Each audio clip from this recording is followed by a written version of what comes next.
Thank you, Jenny. Thank you very much. Before I start, I'm just going to say that the slides will be available after the talk. I'm going to send over the link, so don't worry about that. That's fantastic. Hello, everyone. Welcome to the Ensembl workshop. My name is Michal, and I'm an Ensembl Outreach Officer. And today we'll be talking about mining Ensembl's data with BioMart and Ensembl's Variant Effect Predictor. We'll start with a short general introduction about Ensembl, which will be followed by BioMart and web modules, each composed of a presentation part and a demonstration showing how to use and navigate our tools.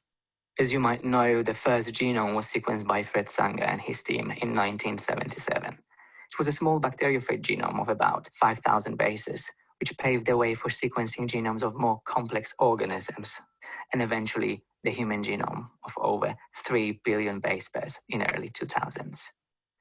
The advances in sequencing technologies enabled generation of sequencing data at large scale, producing population genetic data, so sequencing many individuals of the same species, but also sequencing many different species.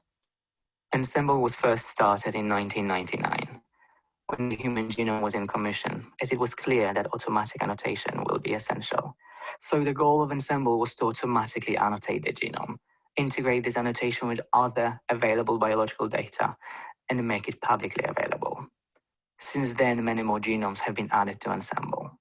However, the sequencing data straight from the sequencing machine looks like an overwhelming string of letters, and it's difficult to make sense of it without a context and annotation. I need to stress that Ensembl is not a sequencing project. We don't do any sequencing ourselves, but we take publicly available genomes and annotate them with genes, variants, and regulatory regions, and perform analysis on that data. So not only we decode the genetic information, but also bring together information from many different databases in a single site. Here we have 4 main data types that you can find in Ensembl, including genome assemblies as the primary data type, and gene build, so sets of genes for over 200 species.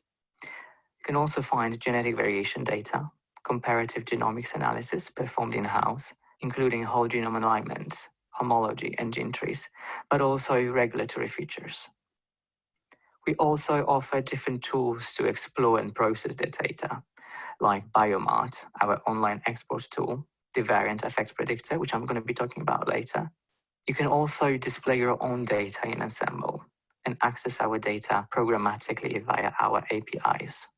Finally, Ensembl is completely open source and free to use. We offer different ways of accessing the data. You can explore the data one by one using our website, or at a larger scale in groups via tools like BioMart, the web, and our APIs, but also MySQL. You can also find whole genome flat files available on our FTP site. Ensembl is dedicated to vertebrate genomes, but you can also find some important model organisms like yeast, fly, and C. elegans for comparative purposes. You can also find mouse strains and agricultural animal breeds. We also have a sister site called Ensembl Genomes, dedicated to non-vertebrates. It's important to remember Ensembl's data isn't static, as genomic data constantly grows and changes. We operate in a release cycle, which means every 3 months we release a new Ensembl version. During this time, we import new genomes and update the gene builds.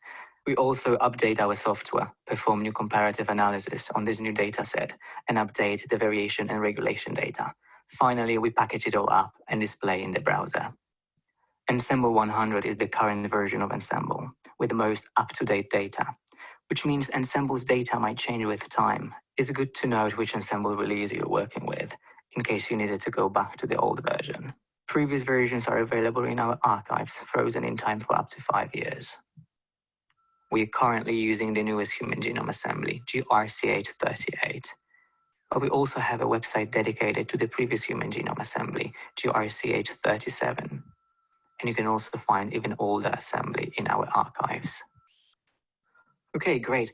Let's talk about our online export tool now, called BioMart, and how you can retrieve Ensembl's data on a larger scale. So what is BioMart?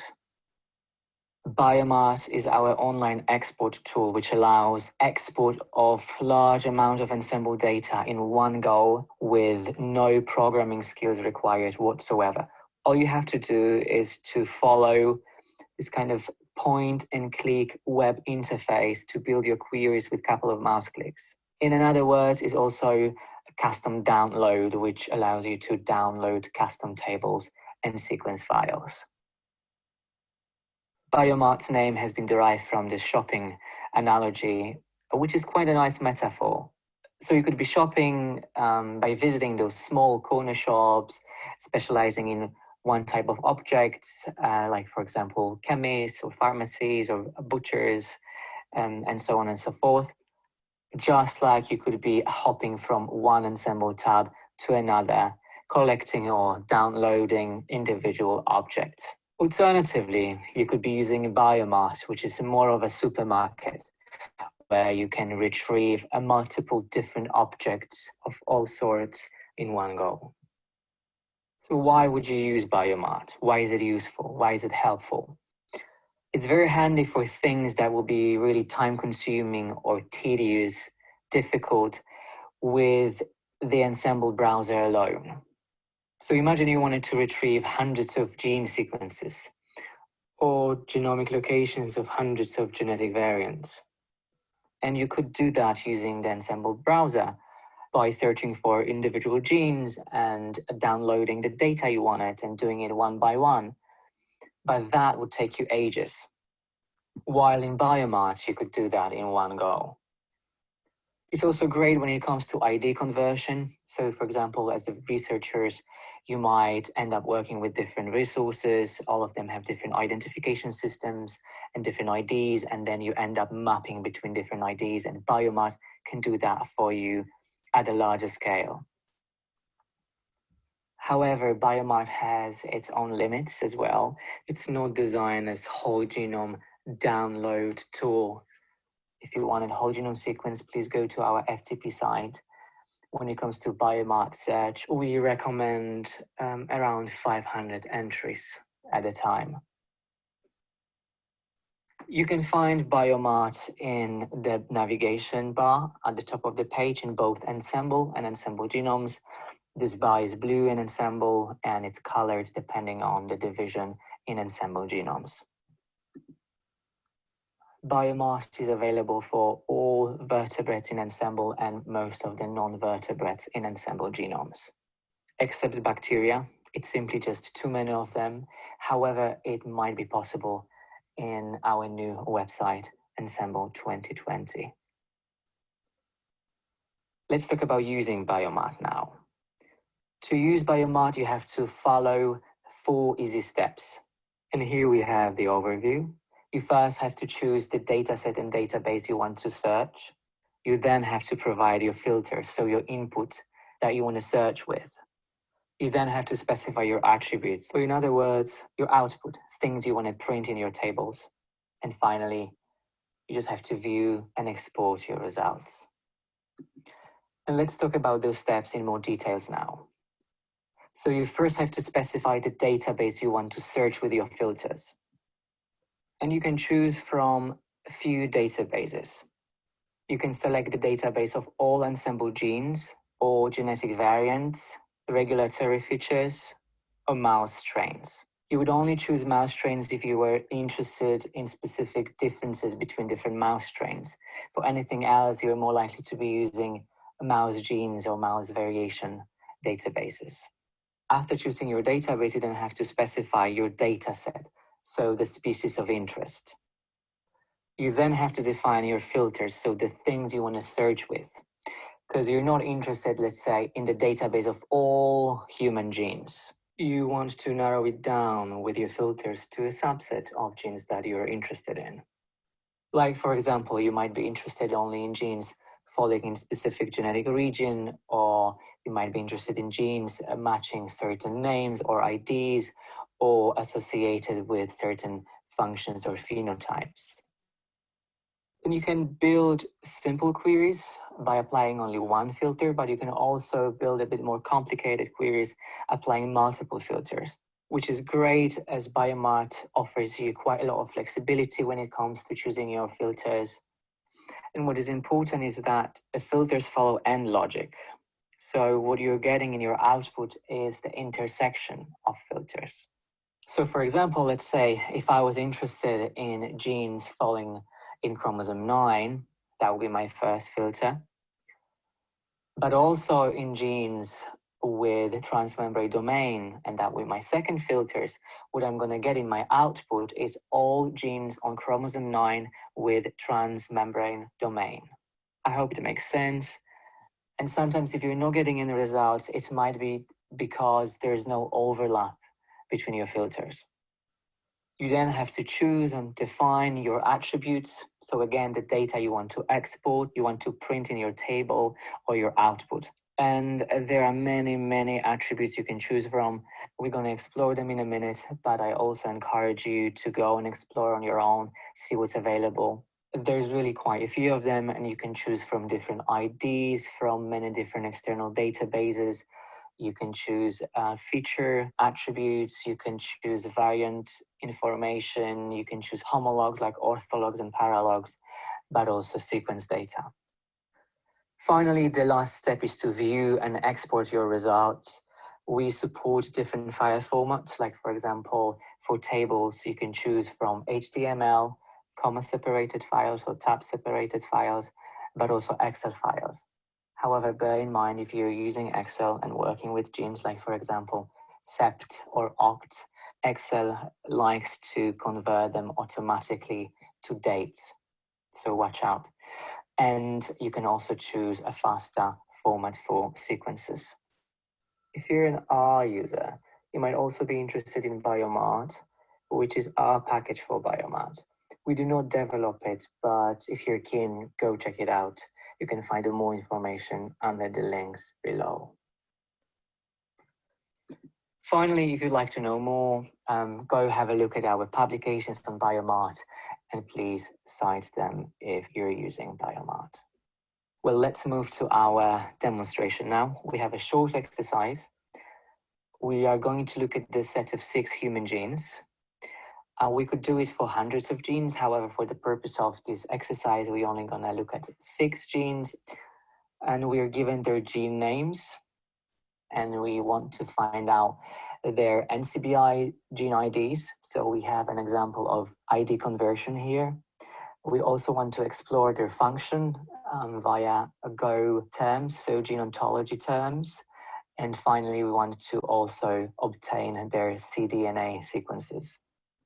So first thing to do is to define our database and dataset. So here we want to find information about human genes. So that means we are after genes. So we're going to choose the database of Ensembl genes and a dataset of human genes specifically. Then we are not interested in all possible human genes, right? We want to narrow down this huge data set to our small set of 6 genes that match those given names.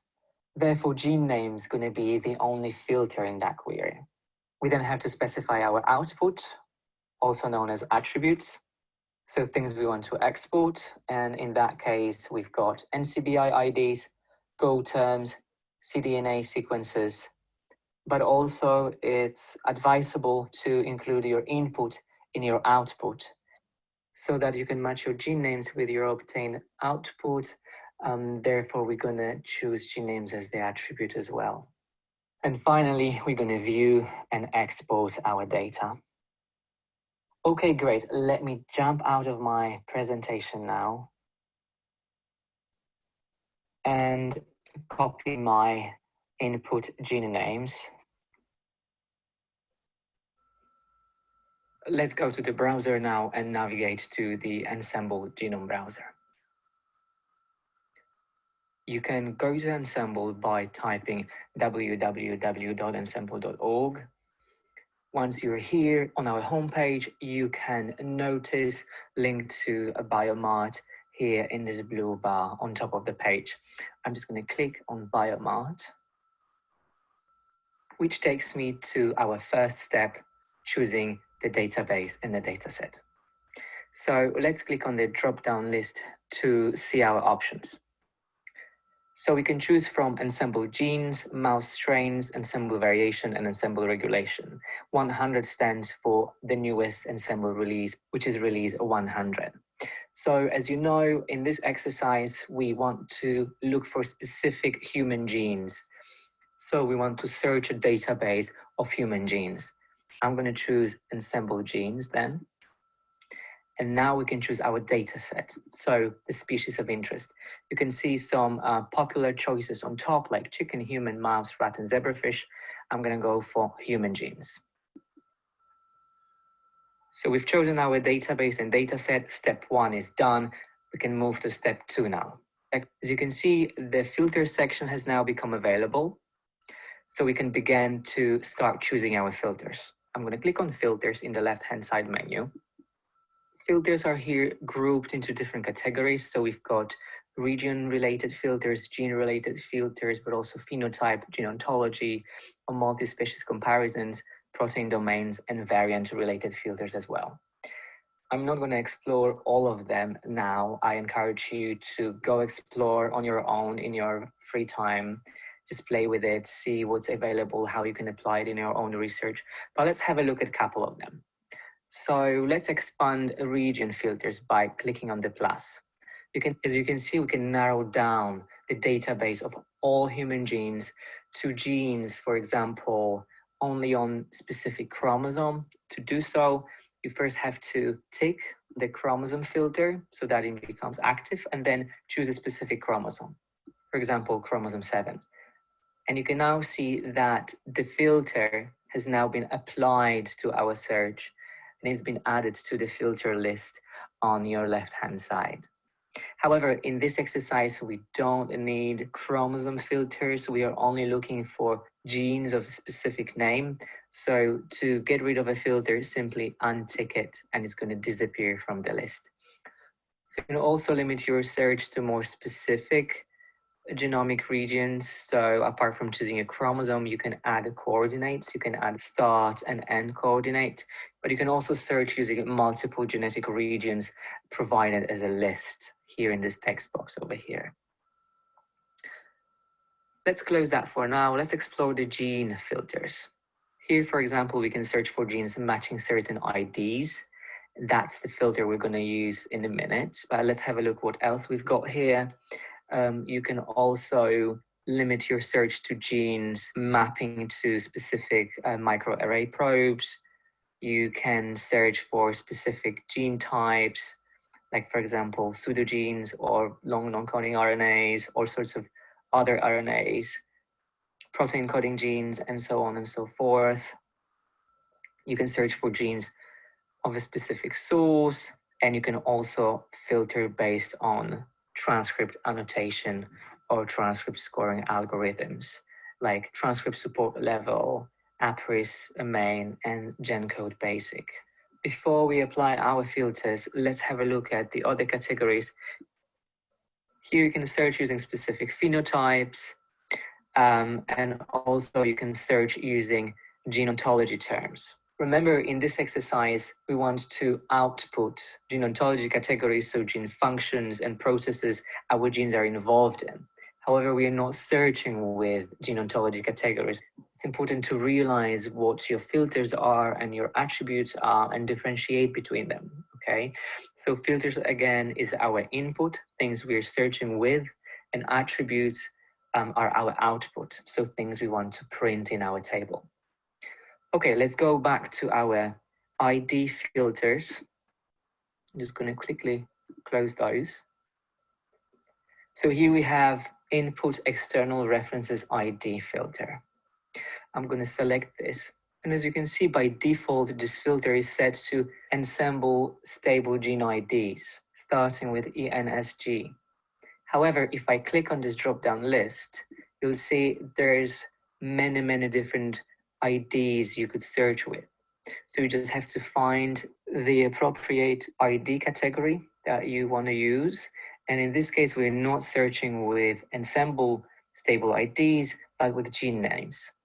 So I'm gonna look for gene names here in this list, which is over here on top, and I'm going to click on it. We now need to provide our gene names. So I have them copied. I can just simply paste them here. They can be pasted either as a comma separated, tab separated entries or as a list. Alternatively, you could also upload them as a file using this browse button underneath. As you can see now, the gene names filter has been applied to our query. Step 2 is done. We can move to step 3, choosing our attributes. However, before doing so, I'm going to show you the count function, which is quite useful after applying your filters, which can show you if your filters have been applied correctly. So if I click on this count button, it's going to show me how many genes match my filters. As you can see, out of over 67,000 of all possible human genes, our filters match 6 genes, which makes perfect sense as we provided 6 gene names.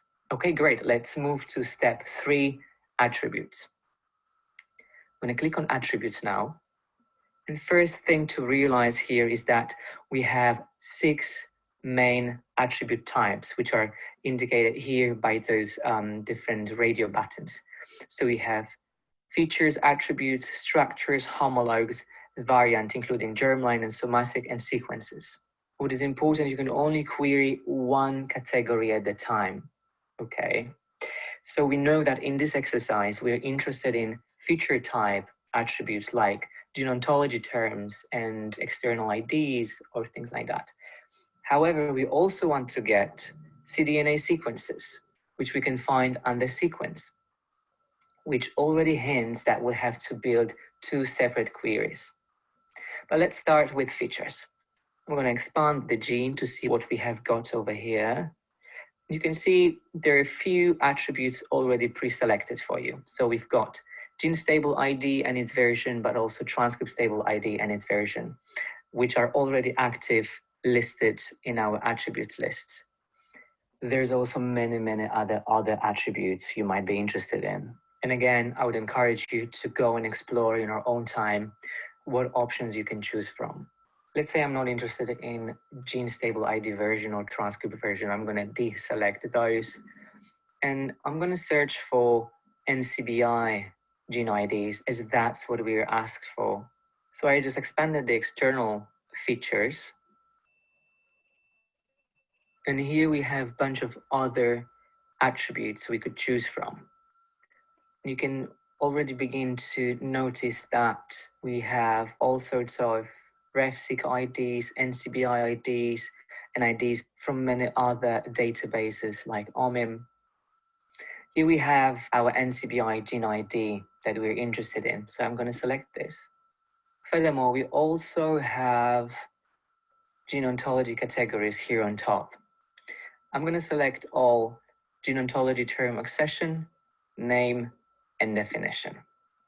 The last thing to do is to add our gene names, so our original input, to our output list. It's generally a good practice to add your input to your output so that you can easily link your gene names to your printed output. You can find gene names under the gene attributes. So let's go up and select gene name. Okay, great. So that's step 3, choosing attributes, done. Our attributes list on the left is complete now. We can move to step 4, viewing our results. To view our results, simply click on the results button in the top left. And here we have our results table. So first thing to point out is that you can see our list of attributes matches the columns in this table. So we've got gene stable ID, transcript stable ID, NCBI gene ID, and also gene ontology terms, accession, name, and definition. So I can scroll down and you can see by default, we only show you 10 rows. You can change it. You can choose to display all rows. If you click it, it's going to open a pop-up window displaying all of your results. Here we are. You can see this table is pretty large. Actually, it's quite massive. So why is it that we only inputted 6 gene names, but we have so many rows in our output? It's because each of those genes might have multiple transcripts, and every transcript can have multiple associated gene ontology terms. That's why this table ends up being quite big. Okay, let's go back to our original table, as there's one other thing I wanted to show you. So you're probably interested in having this data in a file on your machine to work with it rather than having it online. To do so, you have to export the data. You can do it using this export all results to a file option. You can choose different file formats like tab separated, comma separated files, HTML or Excel files. Furthermore, you can also choose to export compressed file or to export compressed web file notified by email. It's a really nice option if your query is quite big. What it does, it prepares the file and packages it at our end, and then when it's ready, we send it to you via email, which is quite nice, as you don't have to do it locally on your own machine, because when connection drops, you might get an error or truncated file. All you have to do is just to provide your email in this box below and then hit go. I'm not going to do it now, as we have a second query. We want to get our cDNA sequences. So there's no need to start from scratch. You could, if you wanted to, you can hit on new. However, we can go back straight to attributes by clicking on the attribute section. Here, I'm going to change the attribute types from features to sequences. And let's now explore our sequences option. As you can see, there are different types of sequence you can export. By default, we have peptide sequence pre-selected, but you can change it to any other type. And when you do so, you can see the diagram changes to visualize the type of the sequence. We want to get cDNA sequence, so I'm going to select that.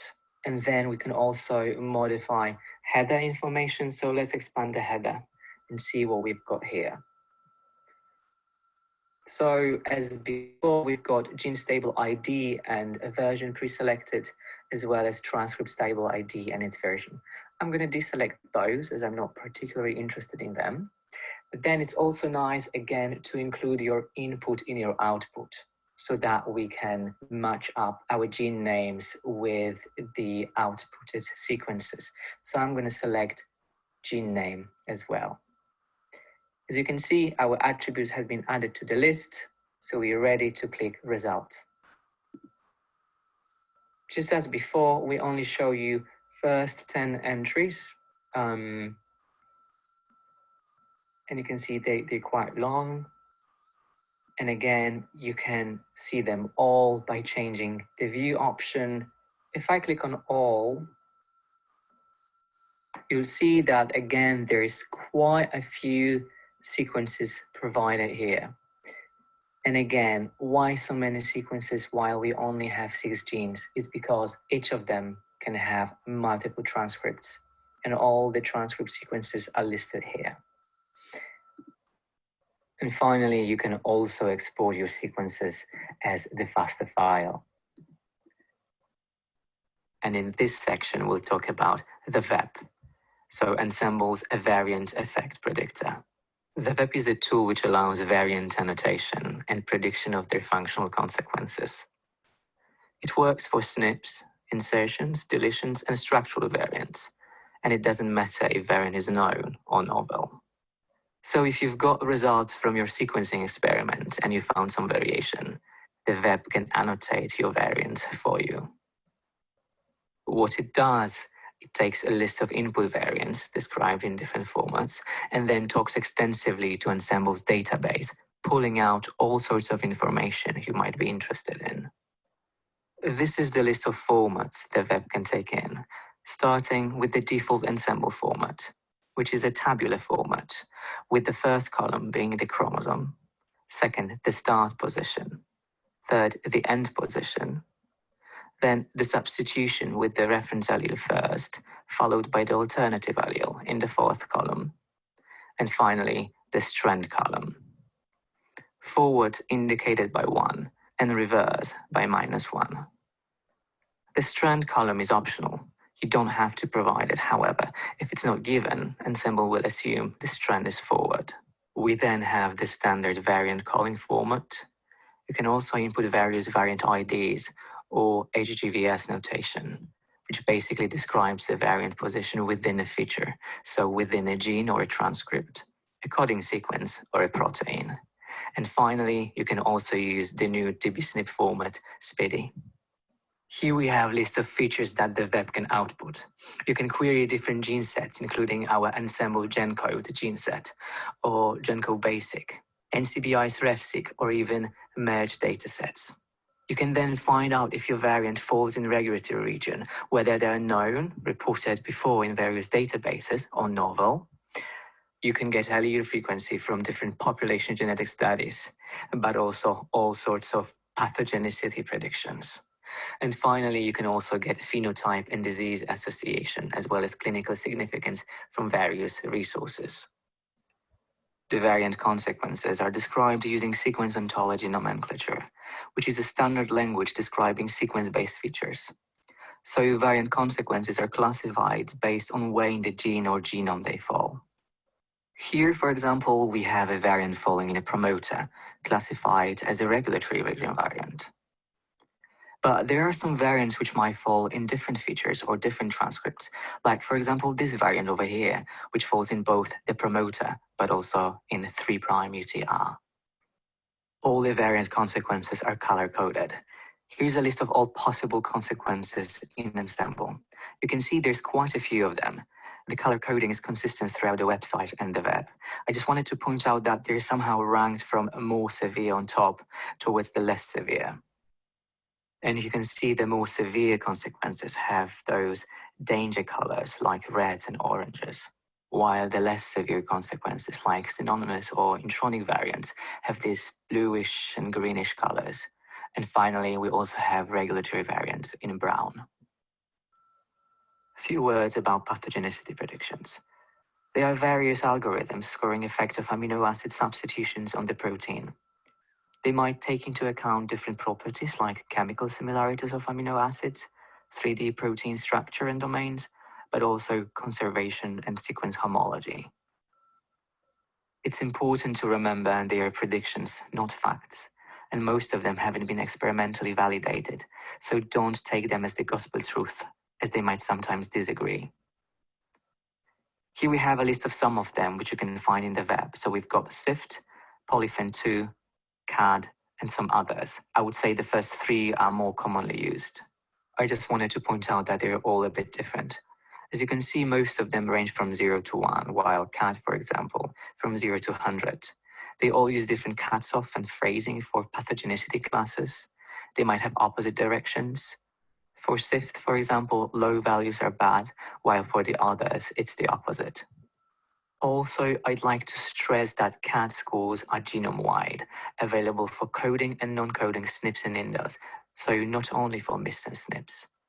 There are many web plugins, which are little extensions that add extra functionality to the web. They can filter or manipulate the output. For example, there's a plugin called Draw, which can plot your variant within a transcript. They might use external data or code. Some of them are available on the web, while all of them are available with the script. And there are many, many different plugins for different pathogenicity predictions. There are different ways of using the web. You can use our online web version of the web, which we are going to do in a minute in our demonstration. You can also use the script version, which actually doesn't require much coding, just running the script. And finally, you can also access the web programmatically using our APIs.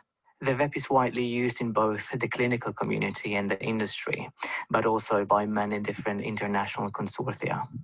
Furthermore, you can also use offline web, so-called cache, which is basically a bunch of files and data that the web needs to do its job so that it doesn't need to communicate with our database. The advantage of using cache is that it speeds up your analysis. You can keep your data private so that you don't need to submit your data online. For example, if you're working with sensitive patients' data, as we do not offer bank-level security. You can use pre-built caches for Ensembl species, but also make your own cache for any genomes which are not in Ensembl. If you'd like to know more, check out our web publication. Also remember that web is free to use, but if you do use it, please cite our paper. It's best to see it all in action, so now we're going to have our web demo. We're going to look at a set of 4 variants to find out where in the genome they fall, which genes they affect, and what are the consequences. We'll also try to prioritize them for further analysis. Let's imagine these are our patient variant calls, and we're trying to find out which one could be causal, linked to cardiac or neurological symptoms. In a real case scenario, you'd probably have many more variants, but for the purpose of this exercise, we're going to look at 4. They are described here by the default Ensembl format, composed of 1 line per variant. The dash here indicates deletion. Strand is given as forward, indicated here by the plus symbol. And there's also an extra column for variant name. The variant names here were made up for the purpose of the exercise. So we've got variant 1, 2, 3, and 4. I'm just going to jump out of my presentation now and copy my input data. And I'm going to go to the Ensembl genome browser. You can find Ensembl homepage at www.ensembl.org. I'm going to click on web here in the navigation bar on top. You can find the web help and documentation in this page, but also the script version. I'm going to click on launch web using the web interface, which takes us to the data submission form. Human is set as a default species, and the first thing to do is to give our job a name. I'm going to call it demo. And now we are ready to input our data. If you forgot the specification of different data formats, you can always click on the examples, which will show you the correct formatting options. I have my data copied, so I'm just going to paste it here in the provided text box. Alternatively, you could also upload your variants as a file using the Browse button to search for a file on your machine. You can also provide a link to a file hosted online in a public directory, for example, on an FTP site. We then need to choose the transcript database we want to compare our variants against. Ensembl GenCode is pre-selected by default, but you can also choose GenCode Basic, NCBI's RefSeq, or merge databases. We then have a bunch of additional configurations. We're going to explore them one by one, starting with identifiers. Here you can see a list of identifiers that web can pull out for you. We're going to get the gene symbols and transcript version hid by the variant, but we also have additional options here. If you don't know what any of those mean, just hover over and you'll get a description. So let's say I'm also interested in HGVS notation. I'm going to select that. It's a nice example of ID conversion, as we provided our variants in Ensembl tabular format, but we will get HGVS notation in the output. We then have variance and frequency data. I'm going to expand this. So first of all, the web can tell you if your variant is known, so ever reported before, or whether it's novel. By default, web pulls out all collocated variants, and you can also pull out extra information about those variants, like, for example, allele frequency in 1000 genomes or NOMAD. I'm going to select NOMAD as well. Furthermore, we're going to get a list of citations for those collocated variants. Next come additional annotations. As you can see, we'll get transcript biotype and a different transcript annotation and scoring algorithms, like transcript support level, APRIS, but also main, which Joanella talked about earlier. You can then choose to find out whether your variants fall in protein domains, which I'm going to select, or whether your variants fall in any regulatory regions. And finally, you can also get information on related phenotypes, which I'm also going to select. You can also get a bunch of different pathogenicity predictions. CIFT and polyphen are pre-selected. I'm also going to select CAD. You might also want to know if your variants are predicted to affect splicing. You might also get amino acid conservation score and ancestral allele information. I would encourage you to explore the other predictions in your own time, as there's quite a few of them. Some of them, like for example, DBNSFP, might even output archaic hominin allele, but also all sorts of allele frequency information. Finally, there's an option to filter the output beforehand based on consequence and allele frequency. However, it's best to first run the full query and then filter the output afterwards. Once you're done choosing your options, simply hit Run. Here we have the job table listing all of your web jobs. You can see our job is queued and the page refreshes every 10 seconds. If you don't want your jobs to get lost, you can save them to your own Ensembl account. Ensembl accounts are totally free and you don't get any correspondence from us. You just need to register here on top of the page.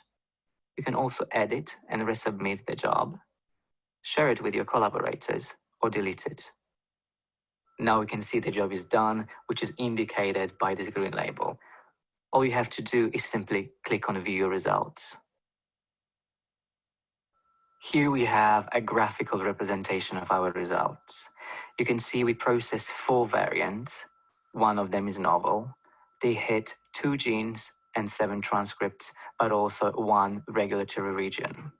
We can also see some graphical summary of the variant consequences here in these pie charts.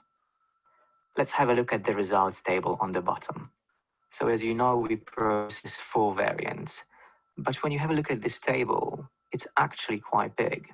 It's because one variant might have multiple different consequences across different transcripts of different genes.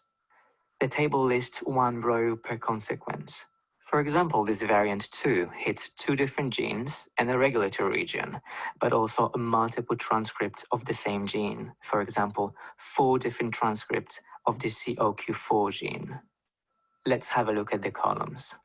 The first column is the variant name that we made up. We provided in our input. Then we have the genomic location and the variant allele, followed by the consequence. We also have the gene name and the Ensembl gene ID, but also transcript ID and the gene biotype. We wanted the web to print the HGVS notation as well, and here we have HGVS-C, so the variant position encoding sequence, CDS, and HGVS-P, so position within a protein. We also have cDNA position. You can see that the coding sequence position agrees with HGVS notation, and the protein position also agrees with HGVS-P.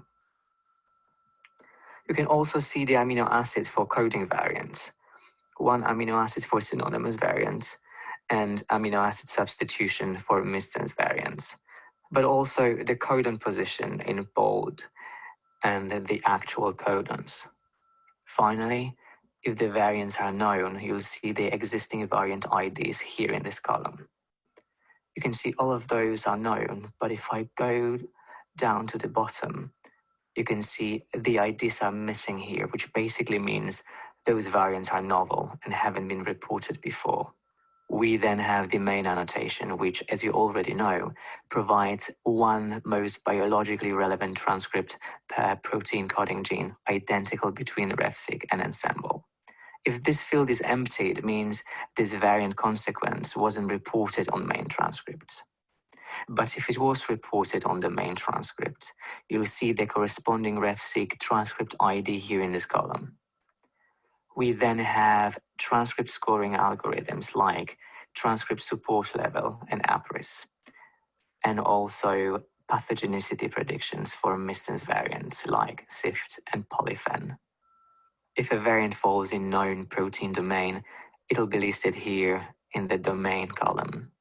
We then have allele frequency, starting with 1,000 genomes combined allele frequency, followed by nomad allele frequency in specific populations. Then comes the clinical significance and motif ID for regulatory variants if a variant falls in a transcription factor binding motif. Finally, we have CAT scores, which are genome-wide pathogenicity predictions, and also associated phenotypes for known variants. You can also manipulate and filter this table, which is handy for variant prioritization. You can sort the table by clicking on the small arrow in the column header. By default, the table is sorted by the genomic coordinates. But we can sort it, for example, by the clinical significance. It's not very helpful in this case, as they are all reported as benign or with unknown clinical significance. You can also hide and show columns. There's few more which are currently hidden, and I would encourage you to explore them in your own time.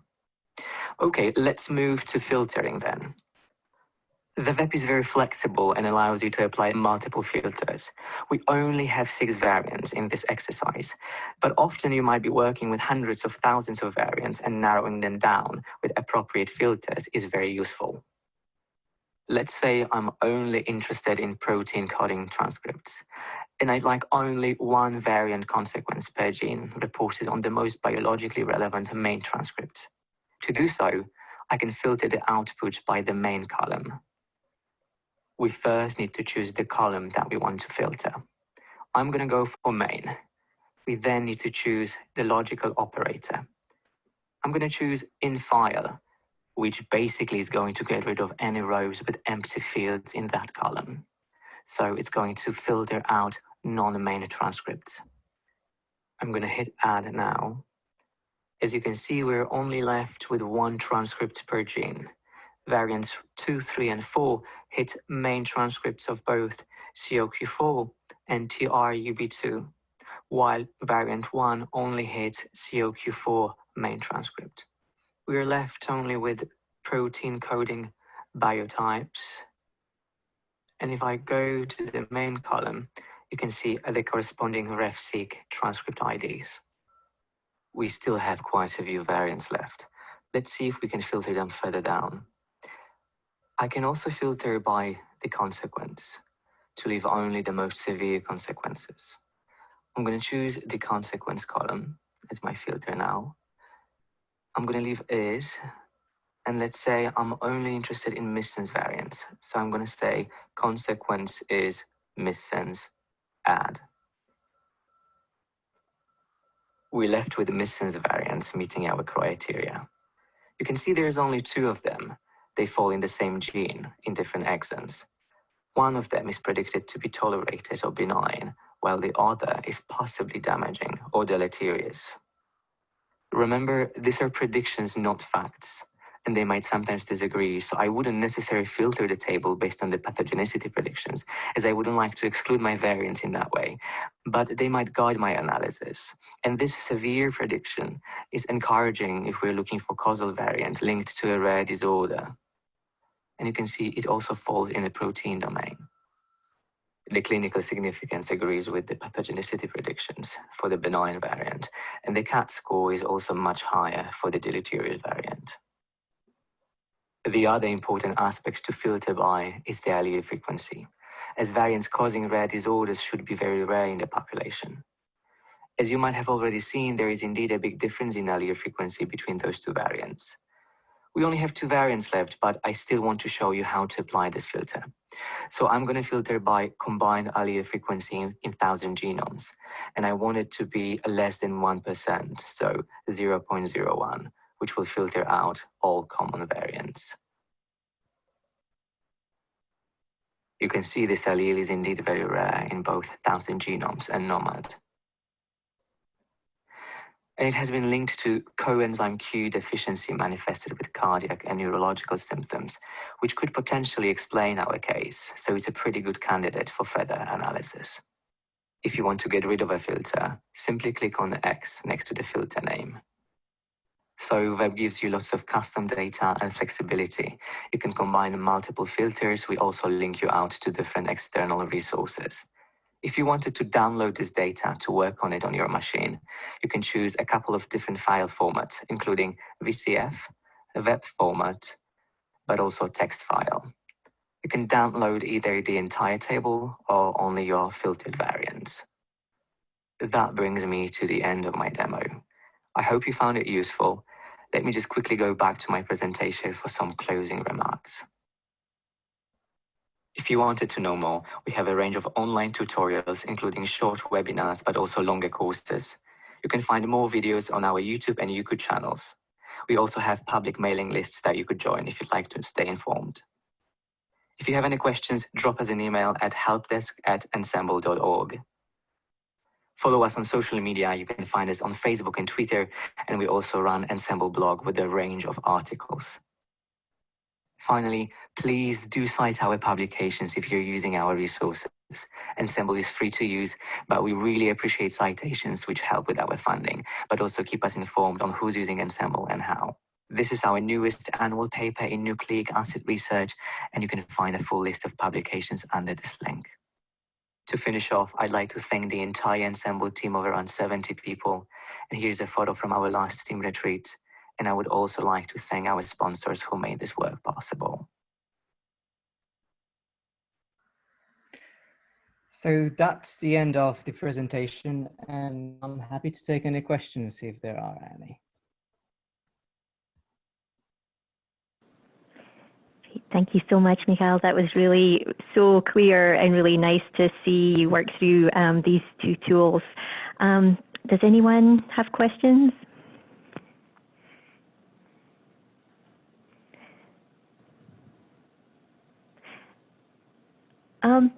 I actually, I think there are so many uses for these tools for our work in ClinGen.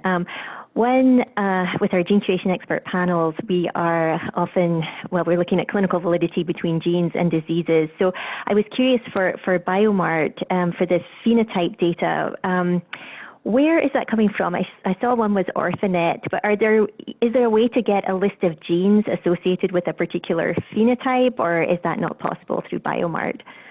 Yes, indeed. So that's totally possible. So when you choose the data set of human genes, then you can filter them based on the phenotype. So if you apply only one specific filter, which is the particular phenotype, it's going to output all human genes associated with that phenotype.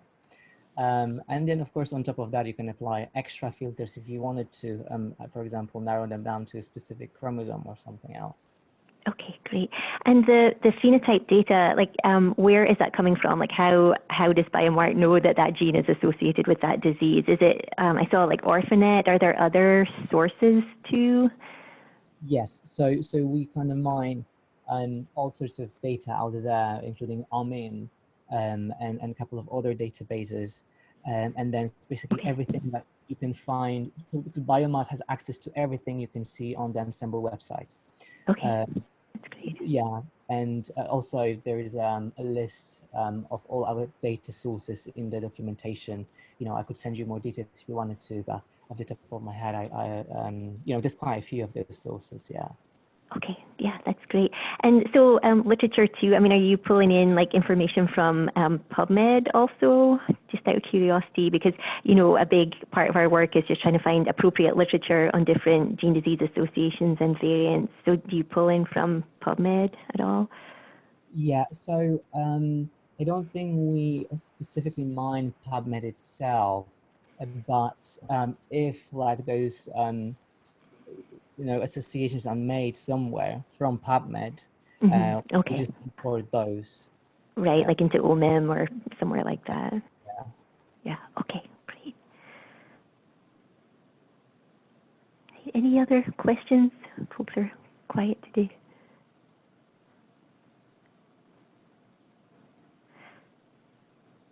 Can you hear me? I put a question in the chat box. But oh, sorry about that. I missed that. Oh, yep, I see now. if you can hear me, Go ahead. Hi, Megan. Hey, this is a super informative talk. Thank you. One of the really helpful features that I find for Ensembl that wasn't touched on too much today is the transcript tables. But I've noticed that the RefSeq matches only really display for GRCH37 and not 38. And so I was just wondering if there'll be an update for that in the future. And then also I've noticed that there are occasionally main transcripts, and so I was just wondering kind of your process around updating with main transcripts when they're available. Sure. So I have to say, so in the transcript table, there's the RefSeq column, and this column kind of changed recently because back in the day, we would show you 100%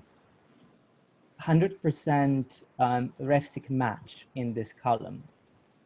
What we're showing now it's actually a main select transcript. So it's not only 100% match in terms of sequence, but it also has to be the most biologically relevant, agreed by the two consortia. And what used to be in the transcript column as the regular RefSeq match, so just simply 100% sequence match, is now moved to the external references tab. So it's basically in another view on the website. And what was the other question? It was about transcript names. Sorry, I was muted again. The main transcripts, MANE.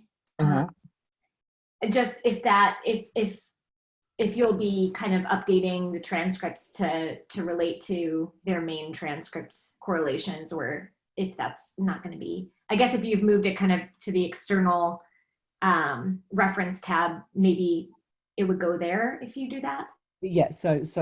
Yes. So I'd say so the main transcript IDs, they are in the transcript table in the RefSeq match column, and we do update it as the main annotation progresses. We do update it, and I think with the next. So I think in Ensembl 102, we're going to release the main plus, because it seems, the kind of standard main select has been completed, if I'm not mistaken. And then with Ensembl 102, we're going to add main plus, so some kind of extra additional transcript set.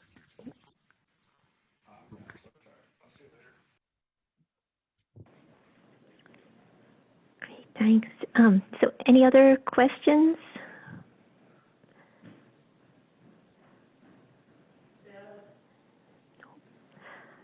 All right, well, thank you so much for this great presentation, Michal. That was really, as Megan said, just really informative and really helpful.